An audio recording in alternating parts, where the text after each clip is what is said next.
Hola, ¿cómo están? Espero se encuentren bien. Mi nombre es Jairo Gess, soy contador público y profesor en ciencias económicas. En esta oportunidad, encargado del dictado de la materia de economía de primer año de las carreras de Tecnicatura Superior en Seguros, Tecnicatura Superior en Empresas y Recursos Humanos, Tecnicatura Superior en Despacho y Recursos Aduaneros, Tecnicatura Superior en Recursos Digitales. En un primer momento, como habíamos visto, eh, habían comenzado con la conceptualización o definición de lo que es la economía como ciencia, aquella ciencia que estudia la forma de administrar los recursos. Y esos recursos, habíamos dicho en su momento, que eran escasos. Recursos escasos para la satisfacción de necesidades que como eran. Necesidades infinitas. Entonces, por un lado teníamos recursos escasos y necesidades infinitas. Por eso era necesario, o por eso la necesidad de la existencia de la economía para saber elegir aquellas necesidades a satisfacer. Habíamos visto también que las necesidades podían ser en principio de dos tipos: necesidades inherentes y necesidades creadas.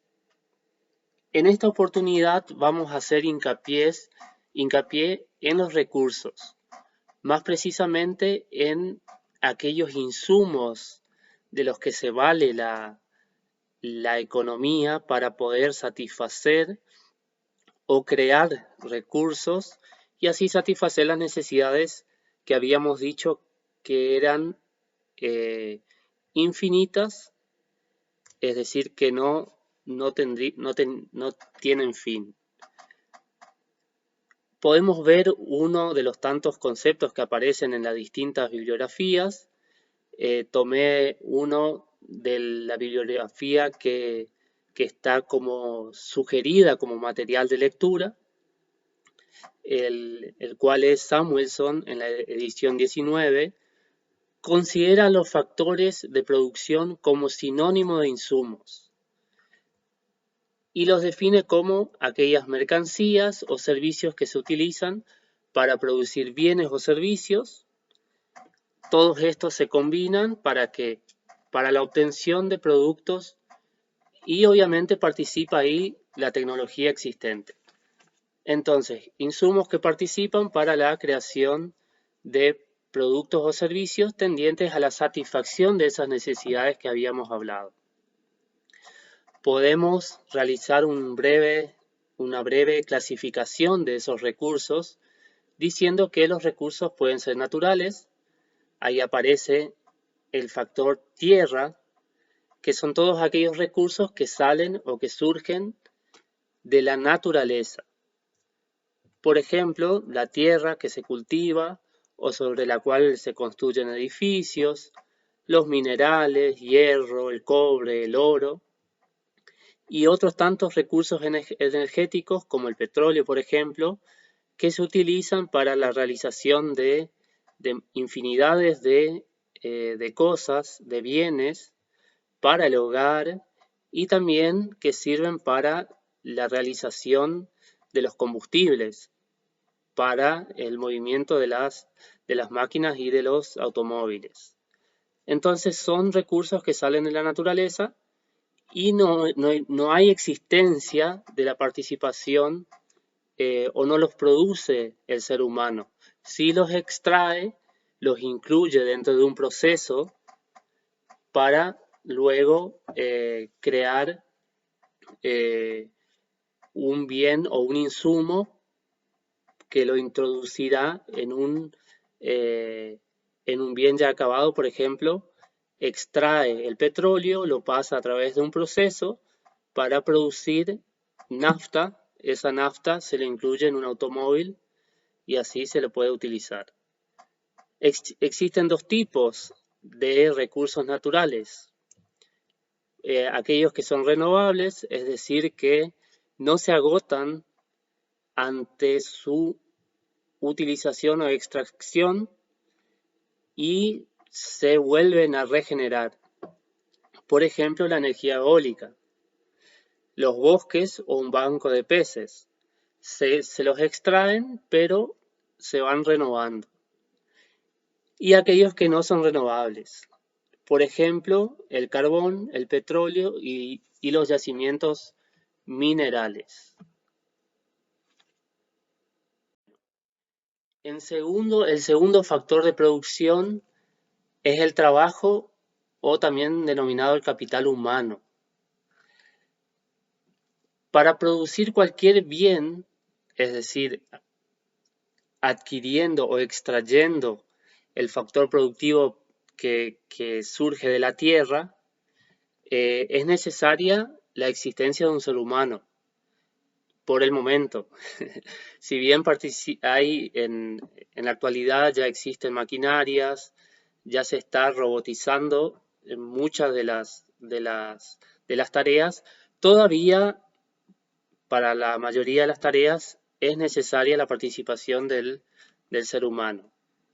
El capital humano entonces es la cualificación de los individuos para producir bienes, ya que la educación, formación profesional y la experiencia incrementan ese rendimiento en el trabajo. Entonces, no solamente la persona, sino la cualificación, es decir, las aptitudes que tiene esa persona para realizar la tarea designada. Entonces, en este caso, por ejemplo, un agricultor con mucha experiencia y o formación obtendrá más rendimiento de la tierra que un principiante, haciendo hincapié entonces en que el capital humano es esa cualificación, esa formación, esa experiencia que tiene esa persona para poder extraer los recursos y transformarlos. Entonces podemos decir que un trabajador aporta trabajo, mientras que si está muy cualificado aporta capital humano. ¿Se entiende la diferencia?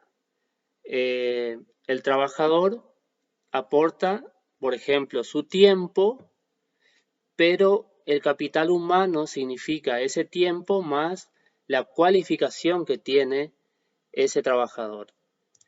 También es importante destacar el concepto del trabajo, que es el tiempo que el ser humano emplea para la producción de bienes y servicios.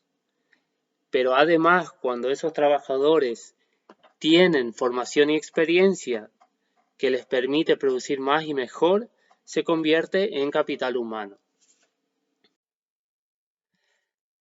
El tercer factor de producción es el capital físico.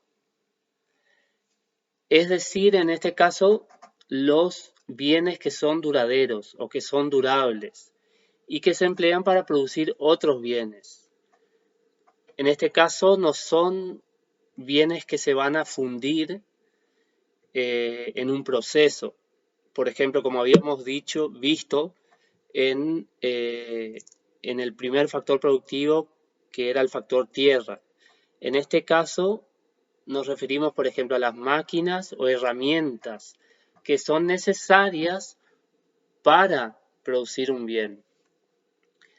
No se destinan al consumo, no satisfacen necesidades de manera directa, sí de manera indirecta porque van a participar. También se los denomina bienes de uso en contabilidad. ¿Por qué? Porque son bienes que se van a utilizar para la producción de un determinado bien. En este caso, podemos decir también que un país que tenga gran cantidad de capital físico es clave para producir muchos más bienes. Eso sin lugar a dudas.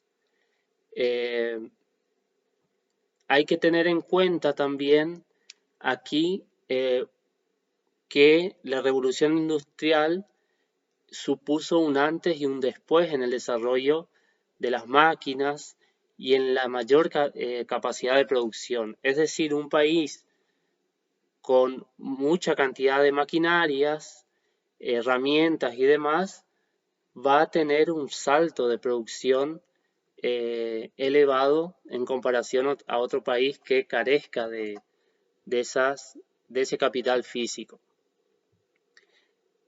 Otro punto a tener en cuenta y que viene a sumar a estos factores de producción es la actitud empresarial. Para producir cualquier tipo de bien, no solo basta con disponer de esos recursos. Necesitamos ¿qué cosa?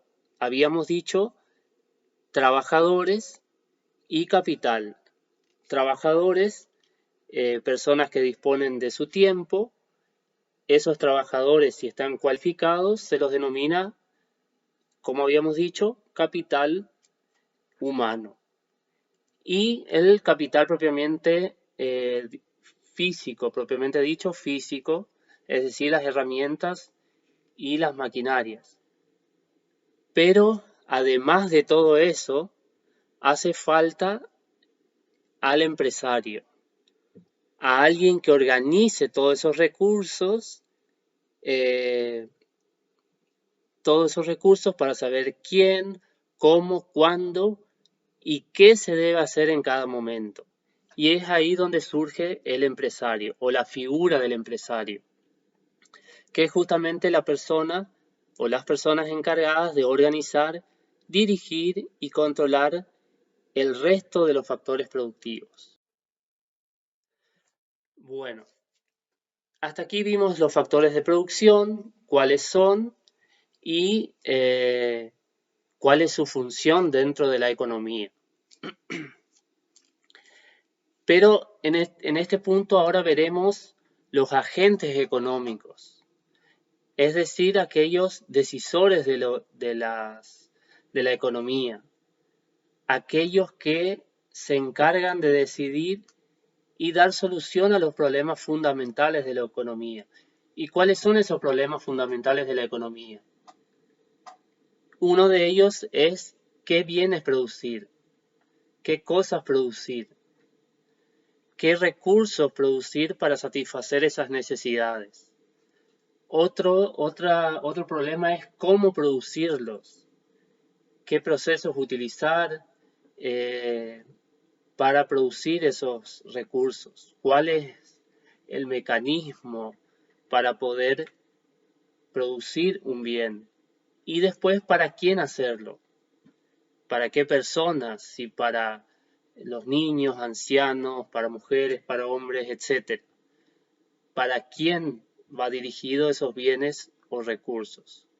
Esos agentes son las familias, las empresas y el sector público. En primera instancia vamos a hacer una pequeña definición y la función que tienen. Las familias son las unidades básicas de consumo. ¿Por qué? Porque su función básicamente es la de consumir.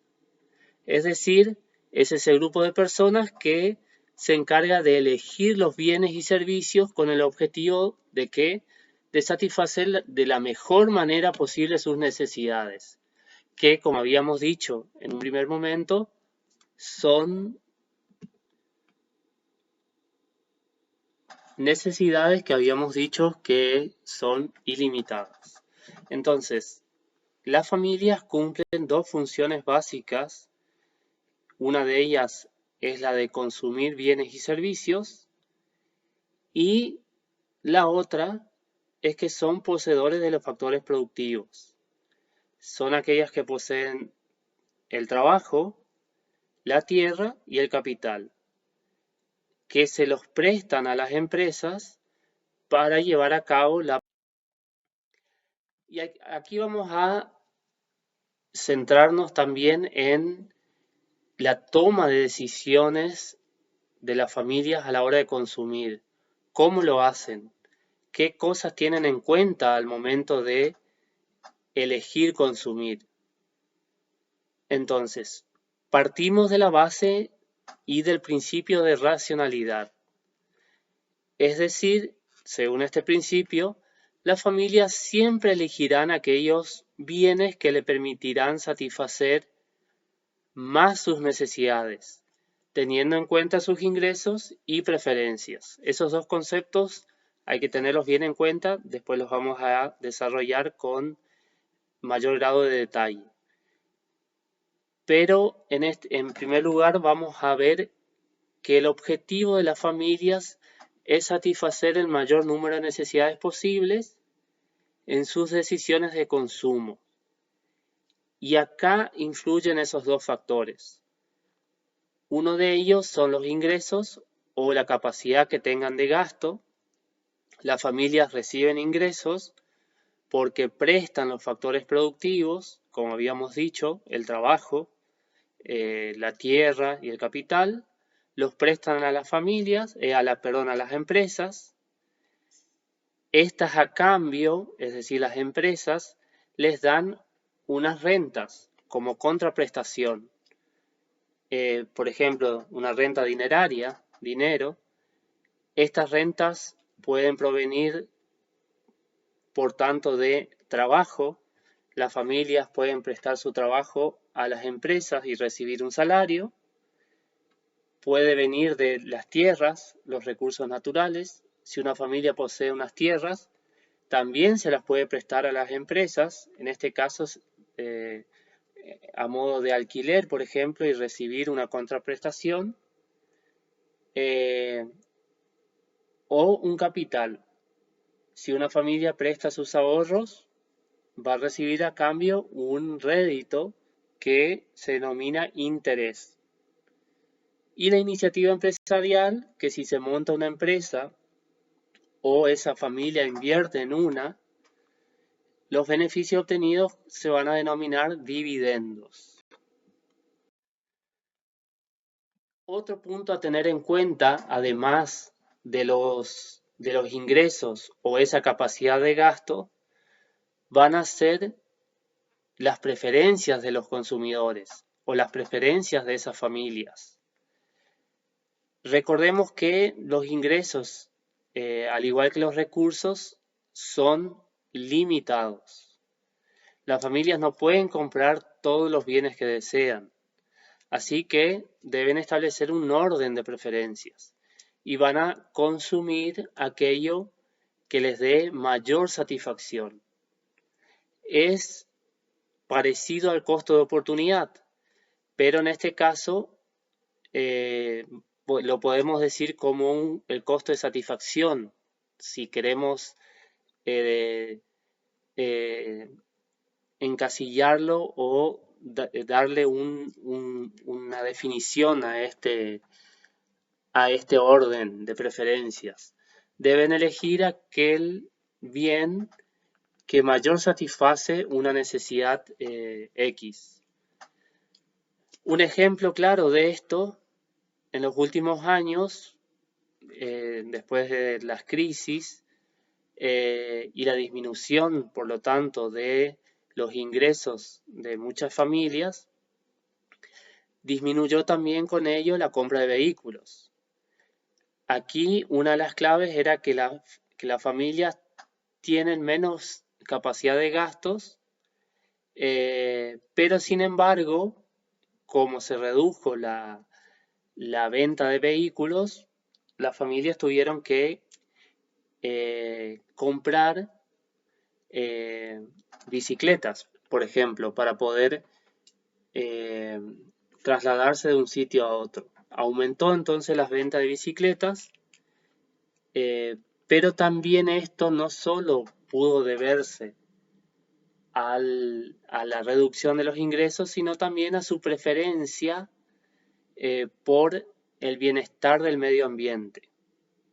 Entonces, podemos acá sacar dos puntos o dos conclusiones. A veces la sociedad realiza cambios en los hábitos de consumo, por un lado debido a los ingresos. En este caso se compran menos coches porque hay menos dinero. Pero otras veces también los cambios pueden deberse por las preferencias. Se compran más bicicletas por mayor afición al deporte o para contaminar menos al medio ambiente.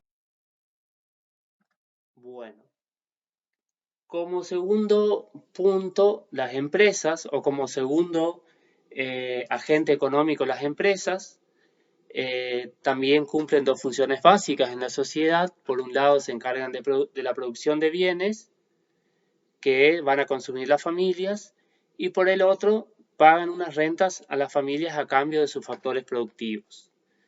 Como definición, hay muchas definiciones, pero tomemos esta que dice que son agentes económicos cuya función más importante es la de producir bienes y servicios para que puedan ser consumidos por el resto de los agentes económicos, tanto por las familias como por el sector público. Por ello a la empresa se los llama también unidad básica, en este caso de producción. ¿Cómo toman las decisiones de qué bienes producir? También siguiendo el principio de racionalidad. Las empresas siempre tomarán aquellas decisiones que le permitan, en este caso, aumentar los beneficios. Acuérdense que las empresas son aquellas organizaciones cuyo fin principal, además de la satisfacción de las necesidades a través de la producción de bienes o servicios, es la obtención de un rédito. En este caso, bueno, hay que tener en cuenta que las empresas compran y contratan factores productivos, los trabajadores, las máquinas, los recursos naturales, y con ellos fabrican bienes para después venderlos. Por ello, para ganar más dinero tienen dos vías. Por un lado, ingresar más dinero, vender más productos o a un precio más alto, y por el otro, producir más barato. Organizar los factores productivos de la manera más rentable para que los costos sean menores posibles. Ahí entraría que la gestión de los factores productivos que debe hacer el empresario para poder producir a un menor costo y mayor rentabilidad. Y por último, tenemos el sector público, que es el conjunto de organismos que toman decisiones colectivas en un país y regula la actividad económica. Normalmente busca aumentar el bienestar de la sociedad. Entonces, el fin último del sector público es el bienestar social. Las familias y las empresas toman sus decisiones, habíamos dicho, para conseguir sus propios objetivos. Pero esos objetivos no siempre tienden al bienestar común o al bienestar general, o no es lo mejor para la sociedad. Por ejemplo, un caso muy puntual, las empresas pueden contaminar el aire o los ríos cuando realizan la producción de algún producto, buscando solo beneficios. O pueden también abusar de los trabajadores, no pagándole, no retribuyéndole el salario por su trabajo realizado. Este es uno de los motivos por el que aparece ahí el sector público. Esa es la función arriba mencionada. Ahora, ¿cómo toma el sector público las decisiones que permiten aumentar el bienestar de un país? En principio, basándose en conseguir tres objetivos. Uno es la eficiencia, consiste en aprovechar los recursos de la mejor manera posible. Como habíamos ya mencionado y repetido en varias oportunidades, los recursos son escasos, entonces el sector público busca que las familias aprovechen de la mejor manera posible para así evitar que se despilfarren y poder satisfacer más necesidades. Equidad, no todo el mundo está en las mismas condiciones para poder comprar los bienes que desee, entonces el sector público procura que exista una igualdad de oportunidades, es decir, igualdad de acceso a los bienes esenciales. y estabilidad. En los últimos años, y más después del 2001, el sector público busca la estabilidad del país en general. Bueno, esto ha sido todo, chicos. Espero que puedan, que les sea útil este material y nos vemos en la próxima clase, que va a ser presencial.